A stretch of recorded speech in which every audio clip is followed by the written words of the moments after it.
गांव में एक किसान रहता था। उसका एक छोटा सा खेत था। खेत में होने वाली पैदावार से उसके परिवार की गुजर बसर होती थी। इसलिए वह दिन भर कड़ी मेहनत करता ताकि उसके खेत में अच्छी पैदावार हो सके। बुआई का समय आ चुका था। किसान अपने खेत में बुआई के काम में लगा हुआ था। एक दिन खेत में गड्ढा खोदते समय उसे जमीन में गड़ा हुआ एक मटका मिला।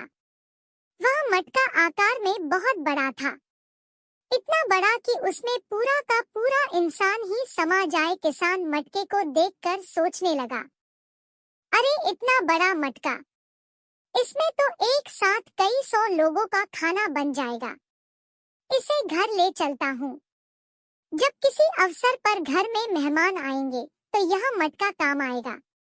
उसने मटके को जमीन से निकाला और खेत के किनारे लगे एक पेड़ के नीचे रख दिया। उसके बाद वह फिर से काम में जुट गया। दोपहर में जब खाने का समय हुआ तो अपनी कुदाली जमीन से निकले मटके में डालकर वह पेड़ के नीचे खाना खाने बैठ गया। खाना खाकर जैसे ही वह उठा, उसकी नजर मटके में रखी अपनी कुदाली पर पड़ी। वह यह देखकर चकित रह गया कि मटके में एक नहीं बल्कि 100 कुदालियां रखी हुई थी। किसान ने सारी कुदालियां मटके से बाहर निकाल ली, फिर उसमें एक छोटा पत्थर डाल दिया। देखते ही देखते उस एक पत्थर के 100 पत्थर हो गए। किसान को समझते देर नहीं लगी कि वह कोई साधारण मटका नहीं बल्कि जादुई मटका है, जो किसी भी वस्तु को 100 गुना कर देता है। किसान जादुई मटका अपने घर ले आया। अब जब भी उसे किसी चीज की आवश्यकता होती तो वह उसे जादुई मटके में डाल देता। मटके से एक के बदले उसे 100 चीजें मिलती।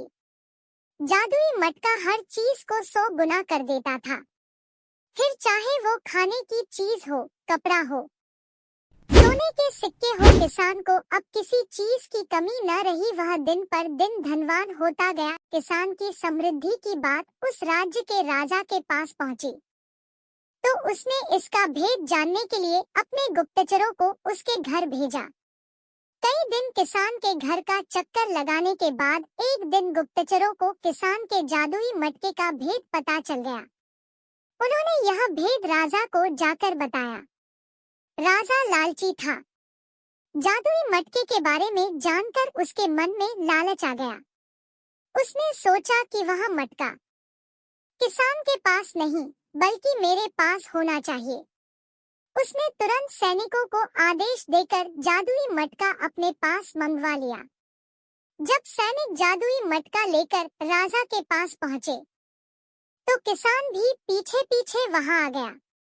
राजा के पूछने पर किसान ने उसे बता दिया कि वह मटका जादुई है और उसे वह मटका अपने खेत में मिला है।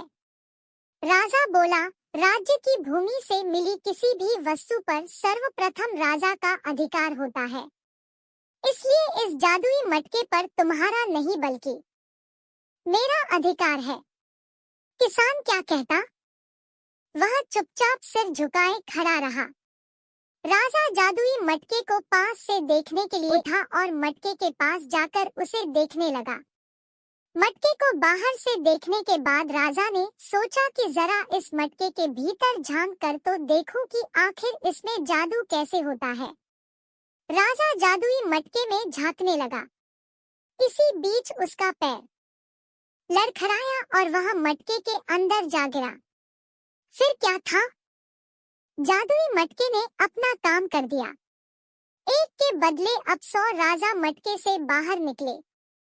सभी राजा सिंहासन पर बैठने के लिए आपस में झगड़ने लगे। धीरे धीरे यह झगड़ा बढ़ता गया। सबने अपनी अपनी तलवारें निकाल ली और एक दूसरे पर टूट पड़े। फिर ऐसी मारकाट मची कि कोई राजा जीवित न बचा। सब मारे गए। जादुई मटका भी वहीं पड़ा था। किसान ने सोचा कि इस मटके के कारण वह फिर कहीं किसी समस्या में न पड़ जाए, इसलिए उसने उस जादुई मटके को उठाया और जमीन पर पटक दिया। जादुई मटका टुकड़े टुकड़े हो गया। किसान अपने घर आ गया और उसके बाद से पहले जैसा जीवन जीने लगा, लेकिन उसे कभी किसी चीज का लालच नहीं था, इसलिए वह अपने जीवन में हमेशा संतुष्ट रहा। सीख एक, लालच का फल बुरा होता है, इसलिए कभी लालच नहीं करना चाहिए। दो, दुष्ट आचरण की सजा किसी न किसी रूप में इसी जीवन में भोगनी पड़ती है, इसलिए सदाचरण करें। और नए वीडियो देखने के लिए हमारे चैनल को सब्सक्राइब करें।